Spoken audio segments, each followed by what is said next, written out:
Fala aí, desenhista! No vídeo de hoje eu quero estar fazendo aqui um alerta para você que utiliza a técnica do quadriculado ou grid, como alguns conhecem. Tá?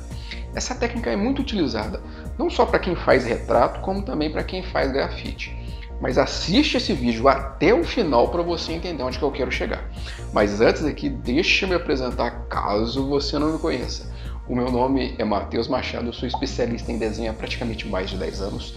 Também sou designer gráfico, designer de aplicativos, artista plástico, autor do livro Desenhista, Como Ganhar Dinheiro com Seu Talento, fundador do Desenho Online e também autor do curso de desenhoonline.net. Aprenda a desenhar aí os seus próprios personagens, tá? Inclusive do zero. Então acesse o link da descrição aqui e começa já. Então vamos falar então sobre essa técnica do quadriculado, que para quem não sabe o que é, vou rapidamente explicar aqui. Essa técnica ela surgiu com Albert Dürer, tá? Que é inclusive um artista do Renascimento, que ele desenvolveu essa técnica. No caso, ele quadriculou uma peça de vidro, tá? Que ficava entre ele e o motivo do que ele estava observando, né? Que no caso era um modelo, era uma pessoa no caso. E depois ainda ele quadriculava a superfície aonde ele iria desenhar. E o que acontecia? Isso facilitava para ele desenhar, porque quando você quadricula, você tem mais chance não só de você planejar o desenho, né, de você centralizar a composição, como também de você manter as proporções no desenho. Porque olha só, quando você olha para uma imagem, você tem que olhar de forma periférica para poder julgar os detalhes com maior precisão, para saber onde começa um traço e onde termina. Tá? E quando você quadricula, você simplifica isso, tá? E você concentra mais em áreas menores. Tá? Mas como as pessoas às vezes não estão treinadas para isso, elas tendem a usar a visão mais focada, né? A visão central. Então quando você faz essa técnica, facilita muito. Tá? É por isso que muita gente hoje utiliza isso em retratos, utiliza isso para poder fazer grafite em edifícios grandes, né? Com a base de 20 metros de largura por, imagina, 70 metros de altura. Então, isso é muito útil nesses sentidos, tá? Agora, imagina só, uma pessoa que faz um desenho num edifício grande desse. Ela está colada na parede. Ela não consegue enxergar praticamente onde que vai começar o traço e onde que ele vai terminar. Por quê? Ela está com a cara colada na parede. Ela não tem um campo de visão bom sobre a superfície. Se ela afasta da superfície, ela não consegue rabiscar, não consegue desenhar a parede. E o que acontece? Então fica no dilema aí. Perto tem uma coisa, longe não tem outra. O desenhista, o grafiteiro, ele tem que fazer o desenho às vezes ali no papel, né? E quadricular ali e quadricular a parede. Inclusive, se tiver uma equipe para ajudar ele, fica até mais fácil do pessoal fazer. Porque cada um fica responsável por um quadrado ali para desenhar, então fica bem tranquilo de fazer esse desenho, tá? Então, nesse sentido também é muito útil. Beleza. Para quem faz retrato, se a pessoa, o objetivo final dela é tentar fazer o mais fiel possível o desenho, se quadricular vai ser bem mais fácil e bem mais rápido, tá? Mas aí tem um porém, que é esse o alerta que eu quero te dar. Se no futuro você pensa em ser um ilustrador, aquela pessoa que desenha os seus próprios personagens, que quer desenhar as próprias composições, que quer fazer uma ilustração para outros filmes, o que acontece? Você precisa de fato estar estudando o desenho de uma forma mais livre. Por quê? Se você prender esse esquema e levar isso até o fim, o que vai acontecer? Você não vai desenvolver algumas habilidades próprias de um desenhista que realmente ilustra. Por exemplo, essa visão periférica é algo que as pessoas geralmente não estimulam com uma certa frequência. E no desenho a gente precisa muito disso. Então, se você quer desenvolver isso, se você quer trabalhar isso, você precisa desenvolver não só essa visão, esse desenho mais livre assim, como também alguns valores que justificam até o meio para você alcançar aí essa capacidade de ilustrar. Por exemplo, quem é ilustrador está estimulando essa visão periférica, às vezes até nem sabe, mas acaba estimulando, tá? O que acontece? É uma prática constante, você tem que treinar todo dia, tá?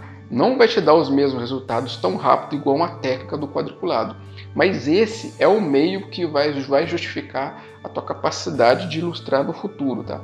Lembrando que isso daqui que eu tô falando, não estou descartando a técnica do quadriculado não, até porque eu indico isso no desenho online, tem até um post lá falando isso, é até muito antigo, tá? O que eu tô falando aqui para você é justamente de você desenvolver uma consciência sobre o processo do aprendizado no desenho. Tem técnicas que ajudam você a ganhar tempo, como essa, por exemplo, do quadriculado. Mas você precisa desenvolver alguns elementos que estão aí compreendidos dentro do desenho à mão livre. Então, por exemplo, tem que ter persistência mesmo, né? Treinar a imaginação, né? Porque quando você faz isso que eu estou falando para você, você desenvolve um pouco da imaginação, um pouco da memória, um pouco do discernimento para poder saber aonde o traço começa, onde ele termina, se você está realmente indo para o caminho certo. Você vai criando uma série de filtros que, à medida que você olha para o desenho, você sabe se você está indo bem ou não. Então, se você utilizar o desenho à mão livre para poder desenvolver outros elementos que o desenho quadriculado não estimula, vai ser mais pertinente para a tua evolução. Então, toma cuidado, usa sim o desenho quadriculado, mas saiba separar um pouco as coisas. Tá? Isso precisa ficar muito claro na sua cabeça, porque se você estimula o desenho quadriculado por muitos anos e fica repetindo isso, você fica preso a um esquema, tá? E se uma hora ou outra você tiver aquela vontade de querer criar os seus próprios personagens, entre outras coisas, você vai ter uma certa limitação, porque você cultivou tanto aquele desenho quadriculado que aquilo já faz parte do teu dia a dia e você acha difícil até sair daquilo. Então, cria um hábito aí que te cria amarras profundas, tá? Então, fique ligado nisso aí, que é muito importante você ter consciência sobre isso, tá? E uma coisa não anula a outra. Eu não estou falando mal da técnica, não. É só no meio, no modo que você usa isso e que você precisa estar bastante consciente. Inclusive, muita gente, na hora de ensinar isso, passa como se fosse um método decisivo para você desenhar bem. Você vai até ficar muito especialista em conseguir reproduzir nas proporções. Mas isso daí ainda não é um caminho para quem quer ser um ilustrador, tá? Essa visão mais apurada desenvolve de outra forma, que é como eu falei, ok? E é arte, cara, não adianta. Encara isso como um desafio, como uma trilha, uma formação, como, por exemplo, você está estimulando a persistência, a criatividade, a imaginação e uma série de elementos que no final vai justificar aí o teu percurso dentro do desenho. Senão você vai ficar sempre com aquela ideia, é dom, eu não sei ilustrar porque isso aí é dom. Não, é um caminho, e esse caminho é artístico, é uma formação, é uma lapidação interior, tá ok? Então ficamos por aqui, eu espero que você tenha gostado desse vídeo, principalmente compreendido aonde eu quero chegar, tá? E se você é novo no nosso canal, não esqueça de se inscrever, clicar no sininho para ativar as notificações, porque assim quando eu postar vídeos novos, você vai ficar sabendo. E lembrar aí também do nosso curso de desenho online.net. Aprenda desenhando seus próprios personagens, tá ok? Lembra também aí dos nossos novos sketchbooks. Tem o link da nossa loja aqui na descrição. Clica lá e adquira já o seu para você registrar os seus desenhos e os seus insights, tá ok? Então ficamos por aqui e até mais.